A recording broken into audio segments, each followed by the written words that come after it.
ಮುಂದೆ ವಾಹನಗಳನ್ನು ನಿಲ್ಲಲು ಬಿಡದೆ ವ್ಯಕ್ತಿಯ ಕಿರಿಕ್. ಯುವಕನನ್ನ ಅಡ್ಡಗಟ್ಟಿ 31 ಲಕ್ಷ ದರೋಡೆ.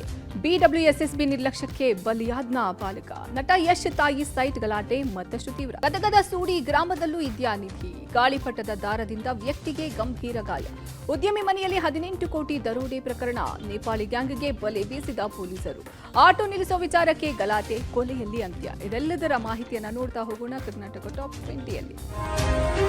ಭಾರತೀಯ ಭೂವೈಜ್ಞಾನಿಕ ಸರ್ವೇಕ್ಷಣಾ ಇಲಾಖೆ ವತಿಯಿಂದ ಚಿಕ್ಕಬಳ್ಳಾಪುರದಲ್ಲಿ ಚಿನ್ನ ಸೇರಿದಂತೆ ಖನಿಜಗಳ ಪತ್ತೆಗಾಗಿ ಹೆಲಿಕಾಪ್ಟರ್ ಮೂಲಕ ಏರಿಯಲ್ ಸರ್ವೆ ನಡೆಸಲಾಗ್ತಾ ಇದೆ. ಚಿಕ್ಕಬಳ್ಳಾಪುರದ ಗುಡಿಬಂಡೆ ತಾಲೂಕಿನ ಬೀಚಗಾನಹಳ್ಳಿ ಕ್ರಾಸ್ ಬಳಿ ಹೆಲಿಕಾಪ್ಟರ್ ಮೂಲಕ ವೈಜ್ಞಾನಿಕ ಸಲಕರಣೆಗಳನ್ನು ಬಳಸಿಕೊಂಡು ಜಿಲ್ಲೆ ಹಾಗೂ ಪಕ್ಕದ ತುಮಕೂರು ಜಿಲ್ಲೆಯ ಹಲವು ಕಡೆ ಏರಿಯಲ್ ಸರ್ವೆ ನಡೆಸಲಾಗ್ತಾ ಇದೆ. ಕೋಲಾರ ಜಿಲ್ಲೆಯ ಕೆಜಿಎಫ್ ಚಿನ್ನದ ಗಣಿಯ ಬೆಟ್ಟದ ಸಾಲುಗಳು ಚಿಕ್ಕಬಳ್ಳಾಪುರ ಜಿಲ್ಲೆಯಲ್ಲೂ ಹರಡಿರುವ ಹಿನ್ನೆಲೆಯಲ್ಲಿ ಚಿನ್ನದ ನಿಕ್ಷೇಪಗಳಿಗಾಗಿ ಸರ್ವೆ ಕಾರ್ಯ ನಡೆಸಲಾಗ್ತಾ ಇದೆ. ಇನ್ನು ಸುತ್ತಮುತ್ತಲ ಗ್ರಾಮಗಳ ಜನರು ಹೆಲಿಕಾಪ್ಟರ್ ಹಾರಾಟ ಕಂಡು ಸರ್ವೆ ಕಾರ್ಯ ನೋಡೋದಕ್ಕೆ, ಹೆಲಿಕಾಪ್ಟರ್ ನೋಡೋದಕ್ಕೆ ಮುಗಿಬಿದ್ದಿದ್ದಾರೆ. ರಾಜೀವ್ ಗಾಂಧಿ ವಸತಿ ನಿಗಮದಿಂದ ನಿವೇಶನ ನೀಡುವಲ್ಲಿ ವಿಳಂಬ ಹಿನ್ನೆಲೆ ಕರ್ನಾಟಕ ಗೃಹ ಮಂಡಳಿ ಮುಂದೆ ಫಲಾನುಭವಿಗಳು ಪ್ರತಿಭಟನೆ ನಡೆಸಿದರು. ಜನವರಿ 31ರ ಒಳಗಾಗಿ ಮನೆ ನೀಡುವ ಭರವಸೆ ನೀಡಿದ್ದ ನಿಗಮ ಭರವಸೆ ನೀಡಿದ ದಿನಾಂಕ ದಾಟಿದರೂ ಯಾವುದೇ ಪ್ರತಿಕ್ರಿಯೆ ನೀಡ್ತಾ ಇಲ್ಲ ಅಂತ ಆಕ್ರೋಶ ವ್ಯಕ್ತಪಡಿಸಿದರು. ಮನೆ ಕೊಡುವವರೆಗೂ ನಾವು ಎದ್ದು ಹೋಗಲ್ಲ, ಬಡ್ಡಿ ಕಟ್ತಾ ಇದ್ದೀವಿ, ಸಾಲ ಮಾಡಿದ್ದೀವಿ, ಮನೆ ಮಾತ್ರ ಸಿಗ್ತಿಲ್ಲ ಅಂತ ಗೃಹ ಮಂಡಳಿ ವಿರುದ್ಧ ಕೆಂಡವಾದರು. ಮನೆ ಬೀಗ ಕೊಡುವವರೆಗೂ ಎದ್ದು ಹೋಗಲ್ಲ, ಇಲ್ಲೇ ಕೂತ್ಕೊಂಡು ಪ್ರಾಣ ಬಿಡ್ತೇವೆ, ಮಕ್ಕಳು ಬಾಣಂತಿನ ಬಿಟ್ಟು ಬಂದಿದ್ದೇವೆ, ಬಾಡಿಗೆ ಮನೆಯಲ್ಲಿ ಇದ್ದೇವೆ, ಮನೆ ಓನರ್ ಮನೆಗಳನ್ನು ಖಾಲಿ ಮಾಡಿ ಅಂತ ಇದ್ದಾರೆ ಅಂತ 50ಕ್ಕೂ ಹೆಚ್ಚು ಫಲಾನುಭವಿಗಳು ಆಕ್ರೋಶ ಹೊರಹಾಕಿದರು. ಸ್ಥಳಕ್ಕೆ ಭೇಟಿ ಕೊಟ್ಟ ಪೊಲೀಸರ ಜೊತೆ ವಾಗ್ವಾದ ನಡೆಸಿದರು. ಇವ್ರು ನಮ್ಮ ಹತ್ರ ದುಡ್ಡು ಇಸ್ಕೊಂಡು ನಮ್ಮನ್ನ ಹಿಂಗ ಅಲ್ಲಿಸ್ತಾ ಇದಾರಲ್ಲ, ನಮ್ಮ ಹತ್ರ ಬಡವ ನಮ್ಮ ಶಾಪ ಅವ್ರಿಗೆ ತಟ್ಟಲ್ವಾ ಹೇಳಿ? ನಾವ್ ಎಷ್ಟು ಅಂತ ಅಯ್ಯೋ ಅನ್ಸ್ಬೇಕು?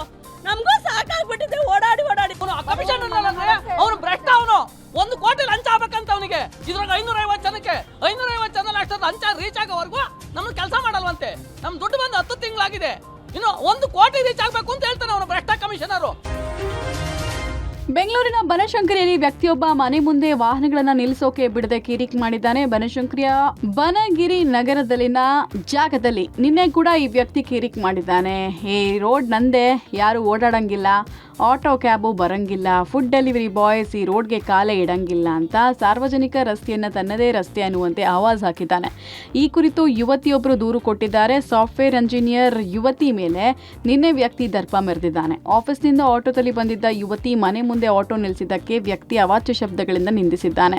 ಪಕ್ಕದ ಮನೆ ಮಾಲೀಕನ ಕಿರಿಕ್ ವಿಡಿಯೋ ಮಾಡಿದ ಯುವತಿ ಹಾಗೂ ಯುವತಿಯ ಸಹೋದರ ಪೊಲೀಸ್ ಠಾಣೆಗೆ ದೂರು ಕೊಟ್ಟಿದ್ದಾರೆ. ಇನ್ನು ಪೊಲೀಸರು ಸ್ಥಳಕ್ಕೆ ಭೇಟಿ ಕೊಟ್ಟು ಮಾತನಾಡೋ ಸಂದರ್ಭದಲ್ಲಿ ಪೊಲೀಸರ ಜೊತೆಗೂ ವ್ಯಕ್ತಿ ಕಿರಿಕ್ ಮಾಡ್ಕೊಂಡಿದ್ದಾನೆ. ನಾನೇ ಬಂದು ಕಂಪ್ಲೇಂಟ್ ಕೊಡ್ತೀನಿ ಅಂದಿದ್ದಾನೆ. ನಿನ್ನೆ ಬಂದುಬಿಟ್ಟು ನಾನು ಅಲ್ಲಿ ಇಳಿದ ತಕ್ಷಣ ಆಂಟಿ ಇರೋರು ನಮ್ಮನೆ ಎದುರು ಇಳಿಬೇಡ ಅಂದರು. ಕ್ಯಾಬ್ ಅವ್ರು ಬಂದುಬಿಟ್ಟು ನಮ್ಮನೆಗೂ ಅವ್ರ ಮನೆಗೂ ಮಧ್ಯ ನಿಲ್ಲಿಸಿದ್ರು ಸರ್. ಡೈಲಿ ಆಫೀಸ್ಗೆ ಹೋಗ್ಬೇಕು ಸರ್, ಸೊ ನಾನು ಇಲ್ಲಿ ಕ್ಯಾಬಲ್ಲಿ ಹೋಗಲೇಬೇಕು. ಅದಕ್ಕೆ ಮೇಲ್ಗಡೆಯಿಂದ ಅಂಕಲ್ ಬಂದುಬಿಟ್ಟು ನೀನು ಈ ಬಿಲ್ಡಿಂಗಲ್ಲಿ ಇರೋರೆಲ್ಲ 420ಗಳು, ನೀವೆಲ್ಲ ಬೇರೆ ನಡೆಸ್ತೀರಾ, ಓನರು ಏನೋ ಬೇರೆ ನಡೆಸ್ತೀರಾ, ಅಂಥವ್ನ ಮನೇಲಿ ನೀವು ಇದ್ದೀರಾ ಅಂದರೆ ನೀವು ಸರಿ ಇಲ್ಲ ಅಂತಾರೆ. ಹಂಗಂತ ನಾವು ಆಟೋ ನಿಲ್ಲಿಸ್ಬೇಡ ಅಂತ ಅಂದರೆ ನಿಮಗೆ ಬಂದು ಅವ್ರು ರಿಟರ್ನ್ ಕಂಪ್ಲೇಂಟ್ ಕೊಡ್ಲಿ, ನಮ್ಮಿಂದ ತೊಂದರೆ ಆಗಿದ್ರೆ ಅವ್ರ ಹತ್ರ ಕ್ಯಾಮ್ರಾದಲ್ಲಿ ತೋರಿಸಿ ನಾವು ಬೈದಿರೋದು. ನಾವೀಗ ಹೋದ್ರು 9 ಗಂಟೆಗೆ, ಇನ್ನು ಬರೋದು ರಾತ್ರಿ 10 ಗಂಟೆ. ಪೊಲೀಸ್ ಸ್ಟೇಷನ್ ಮಾತಾಡ್ತೀನಿ ಬಿಡಿ, ಅಲ್ಲಿ ಬನ್ನಿ. ಹಂಗಂತ ಹೇಳಿರೋದು ಮೂರ್ಖ. ಕ್ಯಾಮ್ರಾ ಇಲ್ವಾ, ಅಲ್ಲಿ ತೋರಿಸ್ಬೇಕು ನಮ್ಮ ರೆಕಾರ್ಡಿಂಗ್. 3 ದಿನಗಳ ಹಿಂದೆ ಕಾಣೆಯಾಗಿದ್ದ ಬಾಲಕ ಬಿಡಬ್ಲ್ಯೂಎಸ್ಎಸ್ಬಿ ಪೈಪ್ಲೈನ್ನ ಕಾಂಕ್ರೀಟ್ ಚೇಂಬರ್ನಲ್ಲಿ ಶವವಾಗಿ ಪತ್ತೆಯಾದ ಘಟನೆ ಬೆಂಗಳೂರು ದಕ್ಷಿಣ ತಾಲೂಕಿನ ಕಗ್ಗಲೀಪುರ ಪೊಲೀಸ್ ಠಾಣಾ ವ್ಯಾಪ್ತಿಯ ತಾತಗುಣಿ ಬಳಿ ನಡೆದಿದೆ. 14 ವರ್ಷದ ಪ್ರೀತಂ ಮೃತ ಬಾಲಕನಾಗಿದ್ದಾನೆ. ಮೂಲತಃ ಚಾಮರಾಜನಗರದವನಾಗಿದ್ದು ತಾತಗುಣಿಯಲ್ಲಿ ಬಾಡಿಗೆ ಮನೆಯಲ್ಲಿ ವಾಸವಿರೋ ರಜನಿಕಾಂತ್ ಎಂಬುವರ ಪುತ್ರ ಮೃತ ಪ್ರೀತಂ. ಕಳೆದ 3 ದಿನಗಳ ಹಿಂದೆ ಬಾಲಕ ಕಾಣೆಯಾಗಿದ್ದು ಈ ಬಗ್ಗೆ ಕಗ್ಗಲೀಪುರ ಪೊಲೀಸ್ ಠಾಣೆಯಲ್ಲಿ ಮಿಸ್ಸಿಂಗ್ ಕೇಸ್ ದಾಖಲಾಗಿತ್ತು. ಆದರೆ ಬಿಡಬ್ಲ್ಯೂಎಸ್ಎಸ್ಬಿ ಪೈಪ್ಲೈನ್ನ ಕಾಂಕ್ರೀಟ್ ಚೇಂಬರ್ನಲ್ಲಿ ಬಾಲಕನ ಶವ ಪತ್ತೆಯಾಗಿದೆ. ಬಿಡಬ್ಲ್ಯೂಎಸ್ಎಸ್ಬಿ ನಿಗಮದ ನಿರ್ಲಕ್ಷ್ಯದಿಂದಲೇ ಬಾಲಕ ಸಾವನ್ನಪ್ಪಿರೋ ಆರೋಪ ಕೇಳಿ ಬಂದಿದ್ದು, ಕಳೆದ ಹಲವು ದಿನಗಳಿಂದ ಪೈಪ್ಲೈನ್ ಚೇಂಬರ್ನ ಬಿಡಬ್ಲ್ಯೂಎಸ್ಎಸ್ಬಿ ಮುಚ್ಚದೆ ಬಿಟ್ಟಿದ್ದು, ಬಾಲಕ ಓಡಾಡುವ ವೇಳೆ ಸಂಕೆ ಬಿದ್ದು ಸಾವನ್ನಪ್ಪಿದ್ದಾನೆ. ಘಟನೆಗೆ ಬಿಡಬ್ಲ್ಯೂಎಸ್ಎಸ್ಬಿ ಅಧಿಕಾರಿಗಳ ನಿರ್ಲಕ್ಷ್ಯ ಕಾರಣ ಎಂದು ಕುಟುಂಬಸ್ಥರು ದೂರಿದ್ದಾರೆ. ಹಾಸನದಲ್ಲಿ ನಿವೇಶನಕ್ಕೆ ನಟ ಯಶ್ ತಾಯಿ ಪುಷ್ಪ ಗಲಾಟೆ ಮತ್ತಷ್ಟು ತೀವ್ರಗೊಂಡಿದೆ. ಅಧಿಕಾರಿಗಳ ಗೋಲ್ಮಾಲ್ನಿಂದ ಗೊಂದಲ ಸೃಷ್ಟಿಯಾಗಿದೆ. ಹಾಸನದ ವಿದ್ಯಾನಗರದಲ್ಲಿರುವ 40-60 ಅಳತೆಯ ವಿವಾದಿತ ಸೈಟ್ಗೆ 2 ದಾಖಲೆ ನೀಡಿ ಅಧಿಕಾರಿಗಳು ಎಡವಟ್ಟು ಮಾಡಿದ್ದಾರೆ. ಒಂದು ಸೈಟ್ಗೆ 2 ಈಸ್ವತ್ತು ನೀಡಲಾಗಿದ್ದು, 2 ಕಡೆಯವರಿಂದ ಸೈಟ್ ತಮ್ಮದೆಂದು ವಾದವನ್ನ ಮಾಡುತ್ತಿದ್ದಾರೆ. 6 ವರ್ಷದಿಂದ ಪುಷ್ಪ ಸ್ವಾಧೀನದಲ್ಲಿರುವ ಸೈಟ್ಗೆ ಪುಷ್ಪ ಕಂದಾಯ ಕೂಡ ಕಟ್ಟಿದ್ದಾರೆ. 2020ರಲ್ಲಿ ಯಶ್ ತಾಯಿ ಪುಷ್ಪ ಈ ಜಾಗವನ್ನ ಖರೀದಿ ಮಾಡಿದ್ದಾರೆ. ಜನವರಿ 4ರಂದು ಕೋರ್ಟ್ ಆದೇಶದ ಮೇಲೆ ಸ್ವಾಧೀನ ಸ್ವಾಧೀನಪಡಿಸಿಕೊಂಡ ದೇವರಾಜು ಕಾಂಪೌಂಡ್ ಒಡೆದು ಹಾಕಿದ್ದಾರೆ. ಇನ್ನು ವಿಚಾರಣೆಯ ವೇಳೆ ಯಶ್ ತಾಯಿ ಪುಷ್ಪಾ ಪರ ವಕೀಲರು ವಿಚಾರಣೆಗೆ ಹಾಜರಾಗದಿದ್ದರಿಂದ ಕೋರ್ಟ್ ಆದೇಶ ಜಾರಿ ಮಾಡಿತ್ತು.